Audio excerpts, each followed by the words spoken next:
Bismillahirrahmanirrahim. Assalamualaikum warahmatullahi wabarakatuh. Alhamdulillahilladzi arsala rasulahu bilhuda wa dinil haq liyuzhirahu ala dini kullihi walau karihal musyrikun. Ashhadu an la ilaha illallah wahdahu la syarikalah wa ashhadu anna Muhammadan abduhu wa rasuluh. Allahumma salli wa sallim ala sayyidina wa maulana Muhammadin wa ala alihi wa sahbihi ajma'in, amma ba'd. Para penonton, para pendengar, para pencinta ilmu yang dirahmati Allah Subhanahu wa ta'ala.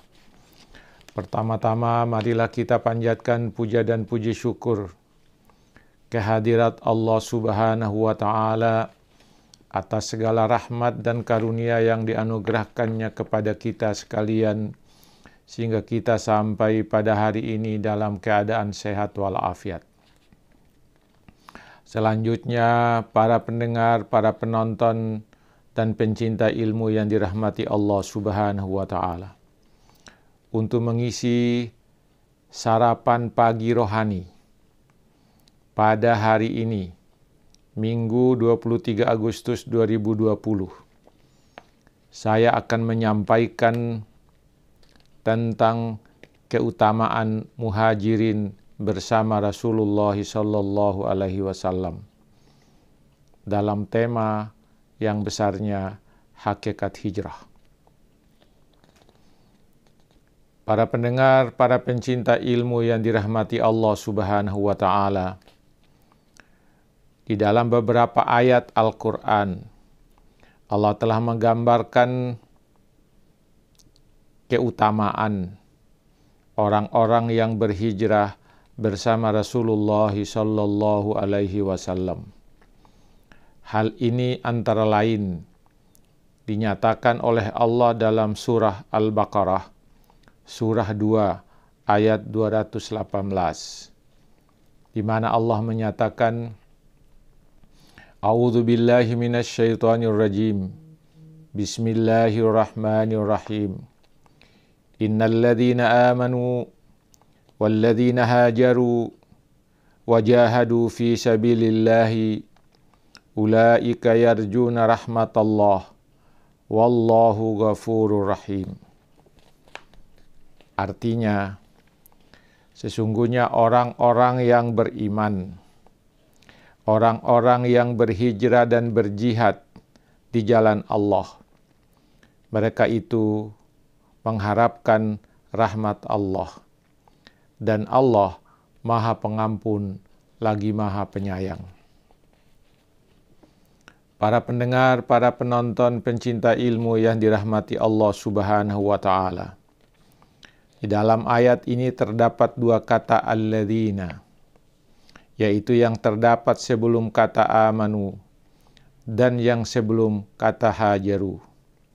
Sedangkan sebelum kata jahadu tidak terdapat kata alladzina. Perbedaan konteks ini menunjukkan perbedaan makna. Kalimat innal ladzina amanu menunjukkan bahwa sesungguhnya orang-orang yang beriman senantiasa mengharapkan rahmat Allah Subhanahu wa ta'ala, walaupun mereka tidak melakukan hijrah.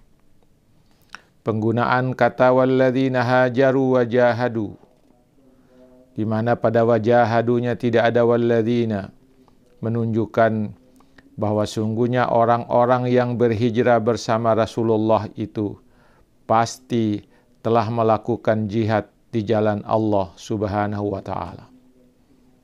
Konteks ayat ini menunjukkan tiga kelompok orang yang secara terpisah selalu mengharapkan rahmat Allah. Orang-orang beriman mengharapkan rahmat Allah. Orang-orang yang berhijrah mengharapkan rahmat Allah. Dan orang-orang yang jihad mengharapkan rahmat Allah.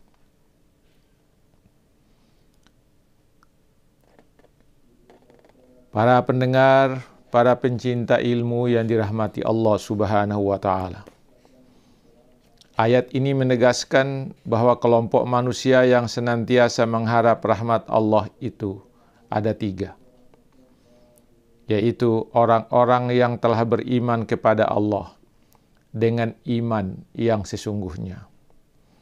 Kemudian orang-orang yang berhijrah dari Mekkah ke Madinah dengan niat yang ikhlas bersama Rasulullah, atau mereka yang berhijrah dari sesuatu yang tidak baik kepada yang baik, dari yang baik kepada yang lebih baik, dari perbuatan maksiat kepada perbuatan taat kepada Allah Subhanahu wa Ta'ala.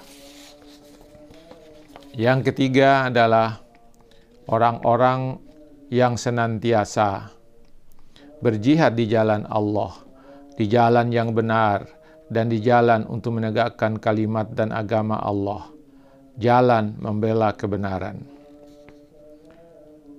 Para pendengar, para penonton yang dirahmati Allah Subhanahu wa Ta'ala, orang-orang yang beriman yang telah melakukan hijrah dan berjihad di jalan Allah itu mendapatkan kedudukan yang tinggi di sisi Allah Subhanahu wa Ta'ala.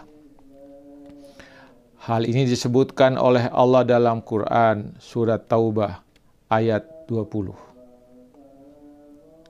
Alladzina amanu wa hajaru wa jahadu fi sabilillahi bi amwalihim wa anfusihim a'zamu darajatan indallah wa ulaika humul faizun.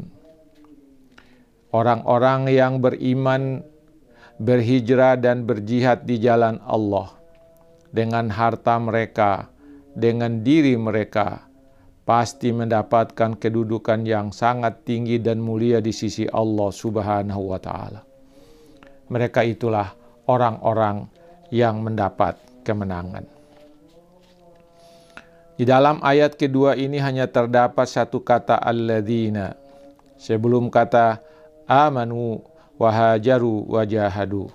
Konteks ayat ini menunjukkan bahwa orang-orang yang diangkat derajatnya ke derajat yang paling tinggi oleh Allah di sisinya adalah orang-orang yang beriman, orang-orang yang berhijrah, dan orang-orang yang berjihad dengan harta dan jiwa mereka. Kalau orang-orang melakukan 3 pekerjaan secara bersamaan, baru diangkat oleh Allah ke tingkat yang paling tinggi derajatnya di sisi Allah Subhanahu wa Ta'ala. Para pendengar, para pencinta ilmu yang dirahmati Allah Subhanahu wa Ta'ala, ayat ini menggambarkan bahwa ada 3 kelompok manusia yang diangkat derajatnya ke sisi Allah dalam derajat yang paling tinggi. Yaitu yang pertama, orang-orang yang beriman dengan iman yang sesungguhnya. Lalu mereka berhijrah bersama Rasulullah dari Mekkah ke Madinah, atau berhijrah dari maksiat kepada taat kepada Allah, atau berhijrah dari hal-hal yang negatif kepada hal-hal yang positif. Kemudian mereka yang berjihad di jalan Allah dengan harta mereka dan jiwa-jiwa mereka. Para pendengar, para penonton, para pencinta ilmu yang dirahmati Allah Subhanahu wa Ta'ala. Memang hijrah bersama Rasulullah hanya terjadi 1 kali dalam sejarah, dan telah berakhir dengan berakhirnya peristiwa hijrah itu dilakukan oleh Rasulullah bersama kaum muslimin. Mereka telah mendapatkan pahala yang luar biasa di sisi Allah Subhanahu wa Ta'ala. Pertanyaan yang muncul ialah, apakah kaum muslimin sesudah hijrahnya Rasulullah itu seperti kaum muslimin yang hidup pada masa kita sekarang ini tidak akan pernah mengalami hijrah lagi? Jawabannya adalah, hijrah bersama Rasulullah telah putus.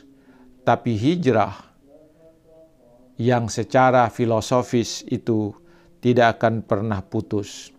masih banyak hijrah yang dapat dilakukan oleh kaum muslimin, termasuk oleh kita yang hidup pada masa sekarang ini.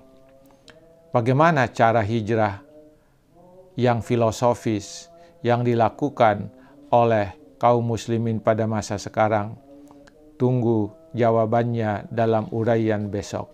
Insya Allah akan saya sampaikan pengertian hijrah dalam pengertian filosofis dan aplikatif dalam kehidupan kita sekarang ini. Saya kira ini yang bisa saya sampaikan untuk sarapan pagi rohani pada hari ini. Semoga ada manfaatnya bagi kita sekalian. Mohon maaf kalau ada yang lebih, mohon maaf kalau ada yang kurang. Sekian, wassalamualaikum warahmatullahi wabarakatuh.